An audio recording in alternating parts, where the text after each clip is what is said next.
Okay, let's get started. Now, in the last couple of videos, you've been hearing me toss around this term, simple harmonic motion. And I never actually gave it a proper definition. You might have inferred that I meant the back and forth motion that you see was the mass and spring system, but I never actually told you what it actually means. Well, in this video and the next video, we're going to break down what simple harmonic motion really means, and we're going to do it both qualitatively and mathematically. Now let's just first break down the name itself. Simple harmonic motion, or simple harmonic oscillation. Well, we say motion or oscillation because it's moving.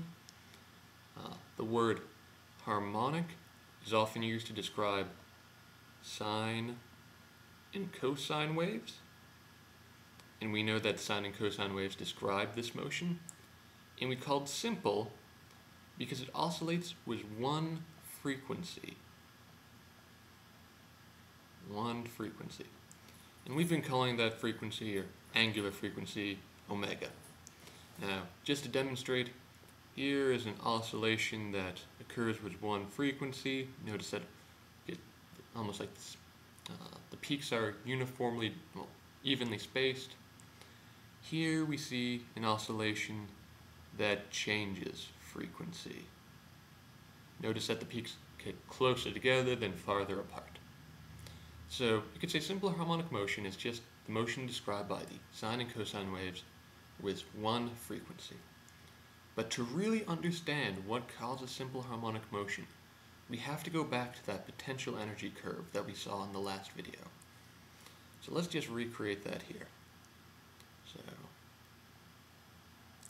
these are our two axes. We're going to say that this is displacement, and this is potential energy as a function of displacement. And we found that with the mass and spring system, the potential energy curve was parabolic. Oops, that's an odd parabola. Here we go. Better. We found that with the mass and spring system, the potential energy is equal to 1/2 kx squared. But it's important to point out that all simple harmonic oscillation share this parabolic potential energy. It may not exactly be 1/2 kx squared, but the potential energy will be proportional to x squared. And this is really important, and we'll see why. But before we delve into the math of this, let's make sure that we qualitatively understand what this parabolic potential energy curve means. Right here, this is what we like to call a local minimum. It's the point where it has the lowest potential energy.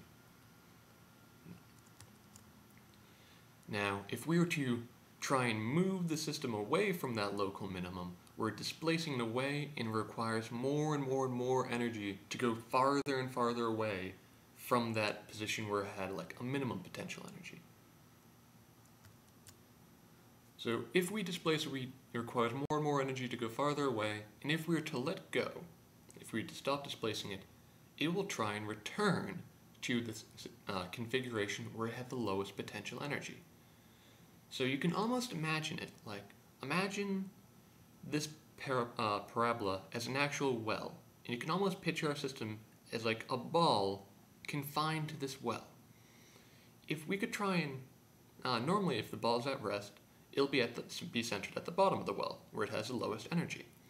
But we can try and roll it up the well, but we know that at one point we can just roll it up and it will require more and more energy to go up.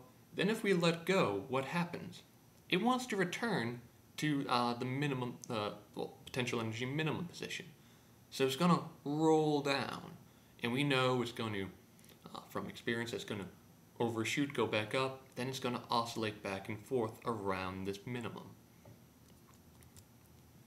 So you can see how this parabolic potential energy curve can cause this back and forth oscillation. This curve is a very important concept, and is typically called a stable equilibrium. Essentially saying that if we were to try and displace the system from this equilibrium it's stable in that it'll try and return back to the equilibrium position. And just to really hammer it out, let's see an example of an unstable equilibrium. So let's say here's our potential energy, here's our position axis. An example of an unstable equilibrium might look something like this. Imagine if we had a ball on the top of this potential energy well. If we were to displace it a little, it's going to roll down the sides because systems try and tend to the lowest potential energy. And unlike this case, when we displace it, and once it rolls down, it's not coming back. It's very, very improbable that it'll actually go all the way back up. So this is what we like to call an unstable equilibrium.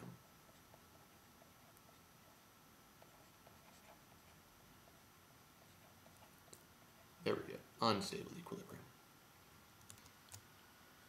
So with that in mind, you can think of simple harmonic motion as this oscillation that occurs at a single frequency that results from small displacements from a stable equilibrium. And we're going to see how this all mathematically comes together in the next video. So I'll hopefully see you soon.